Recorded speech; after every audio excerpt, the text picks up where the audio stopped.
I'll never forget the sting of red wine splashing across my face. Not the burn in my eyes, not the way it soaked my blouse, but the sharp smack of liquid mixed with Victoria Blackwell's mocking laughter as she called me gutter trash in front of over 200 guests. My fingers trembled so fiercely I could hardly grip the pen, but I signed those divorce papers anyway. Ethan stood there with his arm around Olivia, both grinning like they'd just won the jackpot. And me? I was the fool, the punchline, the foster kid who actually thought she could fit into their elite world. But what none of them knew, not Ethan, not his vicious mother, not his pompous father or his entitled sister, was that just hours before that holiday gala, I'd gotten a phone call that would raise their empire to the ground and have them begging for the mercy they'd never shown me. If you believe in fate's comeback and love seeing tyrants get what they deserve, you need to hear this story. Hit that subscribe button and turn on notifications because the twists ahead? You won't see them coming. Drop a comment if you've ever been written off because Amelia's revenge. It was monumental. Now, let's go back to that night. The night my hell became their worst nightmare. The Blackwell estate looked like a holiday dream that evening. Snow fell in soft, heavy flakes, blanketing the vast lawns in pristine white. The grand foyer held a 22-foot pine tree sparkling with silver ornaments and warm lights. Guests arrived in mink coats and tailored suits, their breath fogging the cold air as valets took their keys. I waited at the side entrance in my faded blue sweater and worn gray coat, the only winter clothes I had, watching it all like an outsider looking in on someone else's life. I'd been married to Ethan Blackwell for 5 years. 5 years of holding down 4 jobs while he grew his business. 5 years of his mother, Victoria, treating me like a maid. 5 years of his father, Reginald, looking at me like dirt on his luxury shoes. 5 years of his sister Sophia posting social media pics with captions about how some folks don't know their lane. I was a foster child. I grew up in group homes with 20 other kids on creaky beds that smelled of disinfectant and old fabric. No parents, no parties, nothing new or personal. When Ethan spotted me at the diner where I served, I thought it was a blessing. He was charming, handsome, from old money. He said love made backgrounds irrelevant. I was so naive. Victoria opened the door herself, in a deep green satin dress probably worth more than I earned in a year. Her emerald necklace gleamed under the chandelier, and she eyed me like a stain on her rug. "You're late," she snapped. "Guests need appetizers. Get moving." No hello, no festive cheer, just orders. I swallowed hard, I'd mastered that, and stepped into the house that never felt like mine. The gala was in full swing. Men in dark blazers talked investments and sailing. Women in elegant gowns laughed about ski trips to the Alps and escapes to Rome. And there I was, threading through with trays of hors d'oeuvres, invisible until someone wanted more. I saw Ethan across the room, and my heart did that foolish skip. He looked perfect in his navy suit, hair styled just so. But he wasn't alone. A tall beauty stood beside him, in a shimmering gold dress that clung like silk. Her hand rested on his arm. Her name was Olivia. Sophia had mentioned her before, in that taunting tone she used for digs. "That's Olivia Hargrove," she'd said once. "Her dad's got the top brokerage in the state. She's Ethan material, schooled, connected. Not like some wanderers." I'd acted like I didn't hear. I acted a lot. The night took a dark turn fast. Reginald cornered me by the kitchen, his breath reeking of whiskey and cigars. "You get it, Amelia? You're a pity case. We let Ethan wed you out of charity. But charity has an end date." My hands clenched the tray. "I've worked hard. I helped build his, helped? You're a server, a cleaner. Wiping counters and pouring drinks doesn't make you one of us. You're a disgrace." I wanted to yell, to smash the tray against the wall. Instead, I said nothing, blinking back tears because that's what I did. I endured. I told myself things would improve. Then Ethan called for silence. The room hushed. He stepped onto the dais near the tree, Olivia by his side. My stomach sank. I knew it before he spoke. I knew. "Thank you all for being here," Ethan said, his voice echoing. He looked right at me. 5 years ago, I made a mistake. I married someone I thought was right, but that error has held me back too long. Eyes turned to me. Some looked awkward, most seemed amused. Ethan pulled papers from his jacket. Amelia, these are divorce documents. I'm fixing this tonight, in front of everyone important, so there's no doubt about our status. The world spun. Victoria stepped up with a smug smile. She'd planned it. They all had. Sign them, Reginald boomed. You came from nothing. You'll leave with nothing. That's the prenup. I walked toward Ethan on unsteady legs. My face burned. Phones were out, recording. Sophia was live-streaming, giggling with her friends. Think you fit in? Olivia whispered as I approached. Look at your clothes, your past. You're nothing. Ethan handed me the pen. The papers were open to the last page. I tried reading, but tears blurred the words. Prenup, no assets, no support. That's when Victoria threw her red wine in my face. The liquid was cold and sticky, dripping into my sweater. The glass broke on the floor. The crowd gasped, then fell silent. That's for stealing 5 years of my son's life, you worthless drifter, Victoria hissed. I signed. My hand shook so much the signature looked wrong. But I signed. What else? I had nothing. I was nothing, or so they'd made me believe. Ethan tossed a few $100 bills. Call it a handout for the ride. Security, actual guards, grabbed my arms like I was a thief and dragged me out. Le terrain, photo snapped. Sophia shouted, bye loser. Don't return. They tossed me beyond the gates into the snow. My ring fell off my frozen finger and vanished in the white. I didn't look for it. I ended up at a late-night cafe 3 miles away, phone at 3% battery, sweater still wet with wine. I had $289 in my account and no place to sleep. I sobbed so hard I couldn't catch my breath. The waitress gave pity looks, which made it worse. Then my phone rang. Blocked number. I almost ignored it, but something pushed me to answer. Ms. Harrington? A woman's voice, sharp and urgent. Wrong person, I said. I'm Amelia Kane. Your birth name is Amelia Rose Harrington, the woman replied. I'm calling from Harrington Global Holdings. It's about your father. I hung up. It had to be a trick. I'd dealt with scammers before, preying on the desperate like me. The phone kept ringing. Please listen, she said when I finally picked up. I'm Sophia Ramirez, an attorney. I'm outside the cafe right now with Elias, our private investigator. We've been searching for you for 25 years. Give us 5 minutes, we can prove it all. I glanced out the window. A black SUV sat in the lot. 2 people exited, an older man in a wool trench coat and a professional woman in a dark overcoat. They entered the cafe and sat across from me as if it was routine. Elias slid a folder over. Open it. Inside were photos, DNA results, legal papers, birth records, and a picture of a woman who could be my mirror image. Same eyes, same smile, holding a baby. That's Margaret Harrington, Sophia said softly. Your mother. She died the night you were born. I couldn't breathe, couldn't speak. Elias leaned in. Your father is Alexander Harrington. He runs Harrington Global Holdings, hotels, tech, finance. It's a $7.8 billion empire. You were kidnapped from the hospital by a nurse named Nora Fields. She raised you in hardship, never told you the truth. Her deathbed confession came out, and it took us 9 years to find you. This is crazy, I whispered. Your father is dying, Sophia said. Kidney disease. He has months at best. His last wish is to meet you and give you what was always yours. I laughed, not because it was funny, but because it was overwhelming. Hours ago, I was thrown out like garbage, and now they claimed I was a billionaire's heir. Prove it more, I demanded. Sophia made a call. An hour later, I was in a luxury car heading to an estate that made the Blackwell Manor look like a cottage. There, in a wheelchair with an oxygen tank, was a man with my eyes.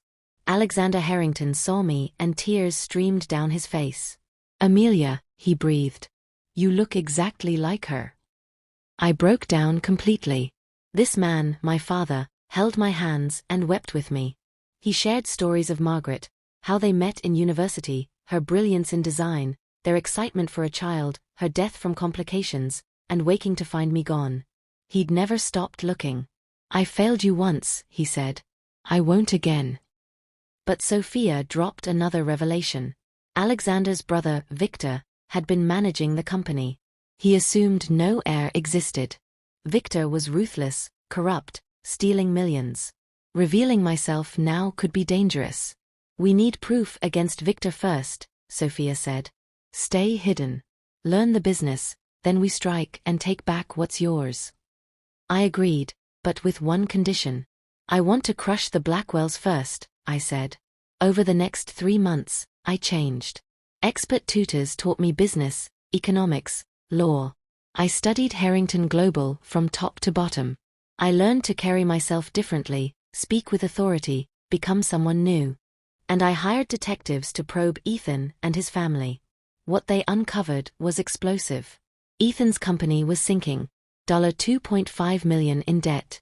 He'd married Olivia not for love, but for her father's brokerage firm to bail him out. Reginald's operations were under investigation for scams. Victoria had a shopping addiction, down $900,000. Sophia was being extorted over a hidden affair.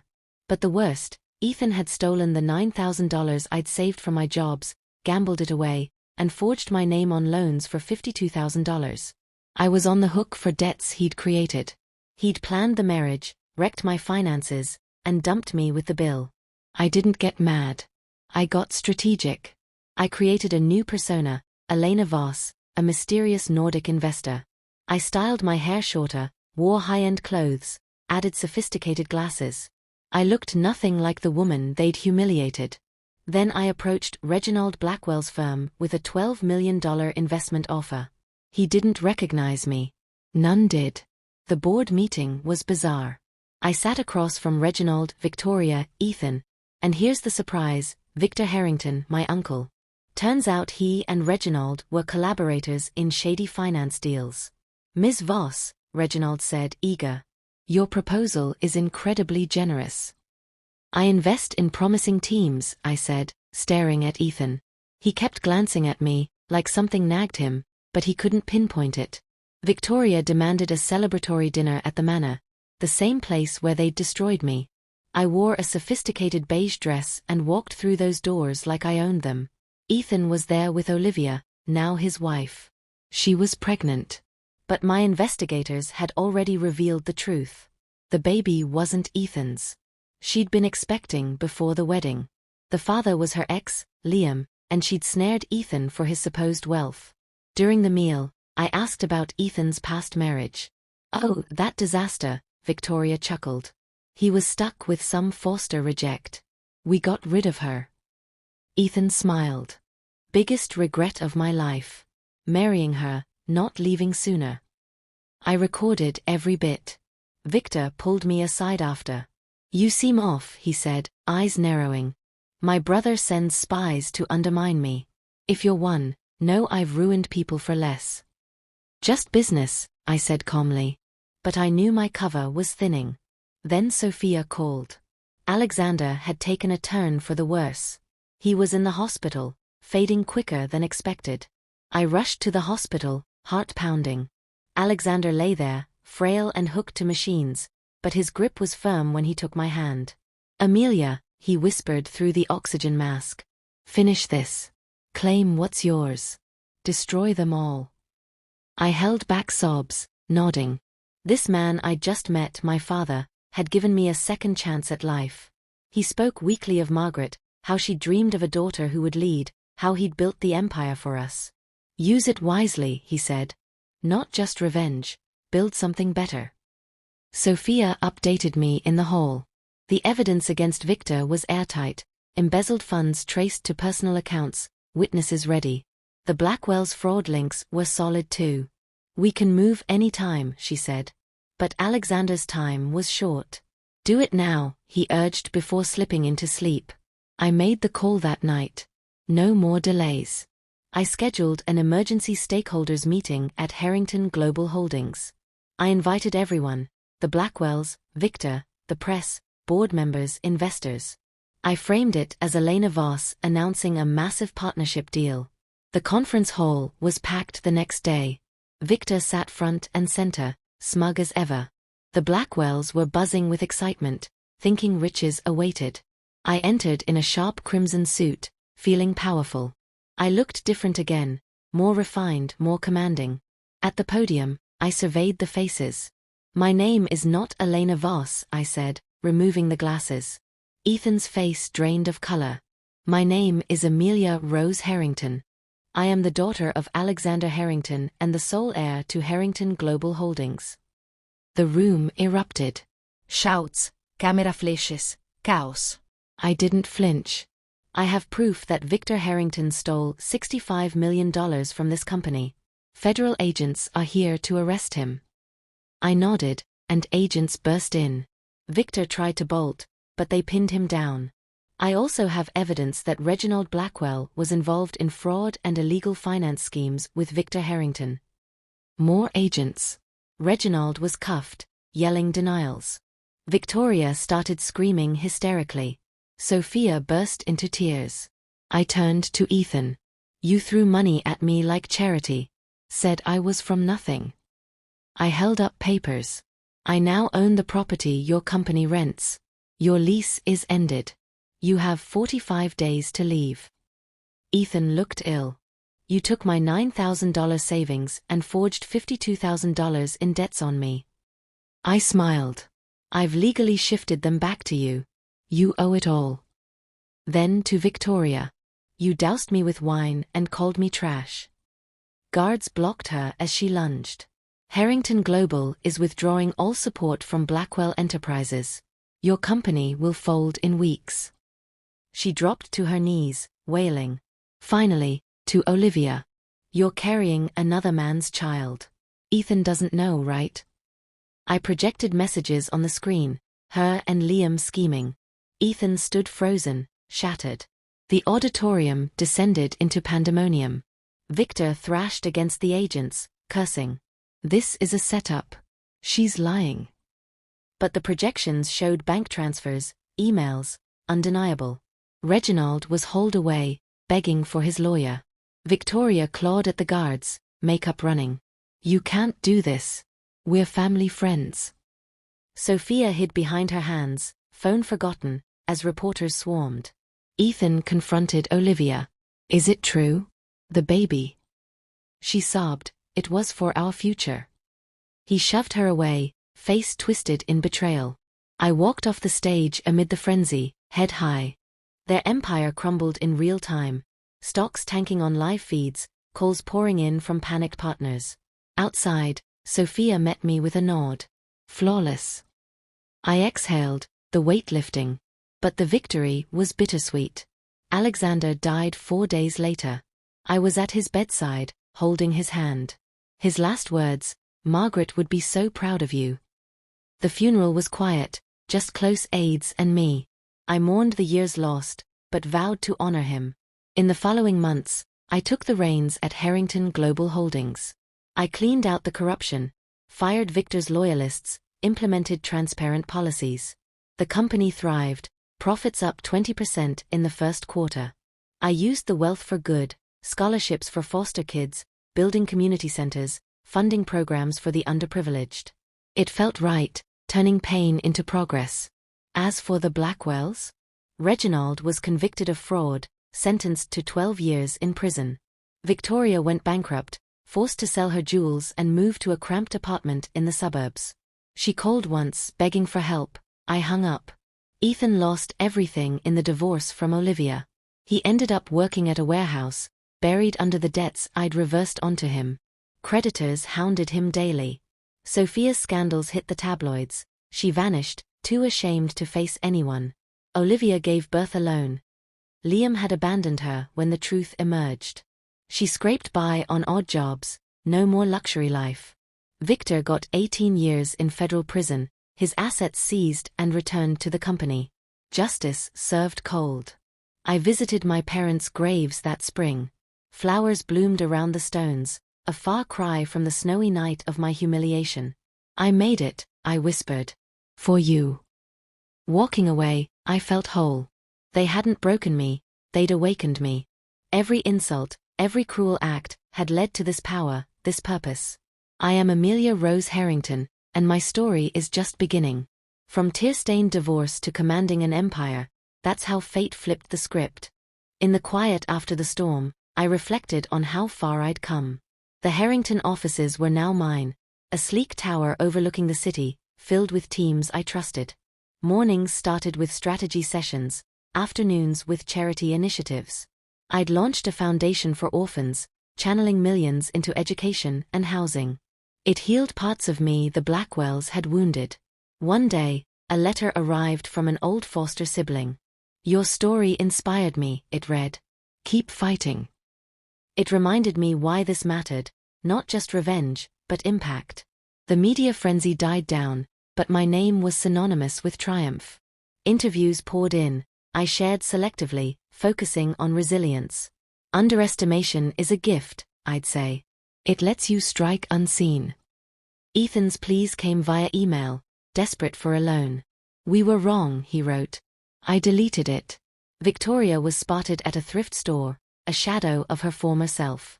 Sophia resurfaced online, peddling a redemption story, but no one bought it.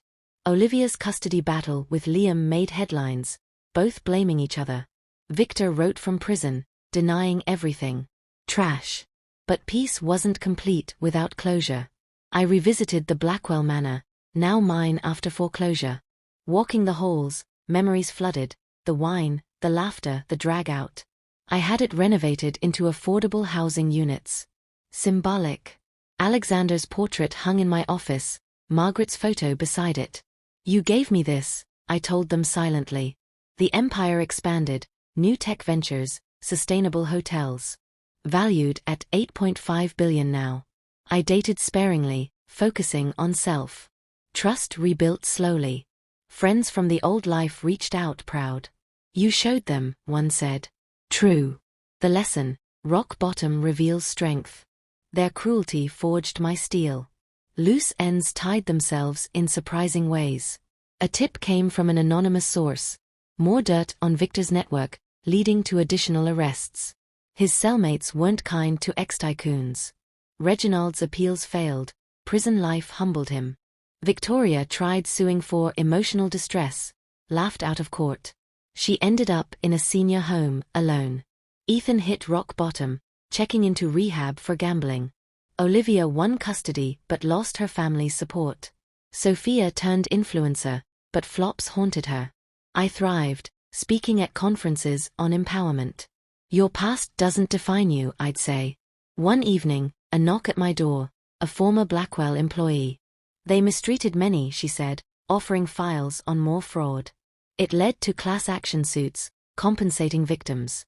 Satisfaction deepened. Summers, I traveled to Margaret's favorite spots, beaches she loved, cities she designed in. It connected me to roots. The foundation grew, helping thousands. A kid wrote, "Because of you, I have a scholarship." Tears flowed. Alexander's dying wish fulfilled. Winter returned, snow falling like that gala night.